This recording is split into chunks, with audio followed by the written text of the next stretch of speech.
રાખો, પછી રામનું સ્વરૂપ બતાવ્યું, બે ભેટા કર્યા, પછી પાછું કૃષ્ણ ભગવાનનું સ્વરૂપ લઈને કહે છે કે મારે તારી દીકરી હારે લગ્ન તો કરવા જ પડશે, પણ મારે બ્રહ્મા વિષ્ણુ મહેશની રજા લેવી પડશે, તું આરે હું રજા લે.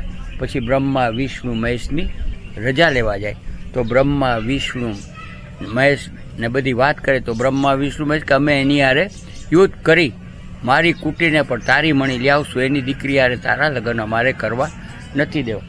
તો બ્રહ્મા વિષ્ણુ મહેશને કે તમે હારી જાશો. તો કેમ? તો કે મેં એને રામા અવતારમાં મોટું બધું વરદાન ચિરંજીવીનું આપી દીધું. ઓહો!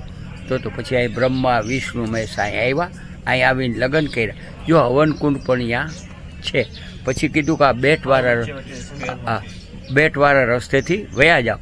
તો ભૌમાસુર નામનો રાક્ષસ આવ્યો કે આ રસ્તો મારો છે, હું નહીં જાઉં. એને વધ કર્યો તો એને 16,100 કન્યાઓને બંદી કરેલી, એ છોડાવી ને પટરાણી તરીકે રાખી. આખો ઇતિહાસ આ છે. બોલો કૃષ્ણ કનૈયા લાલ કી જય.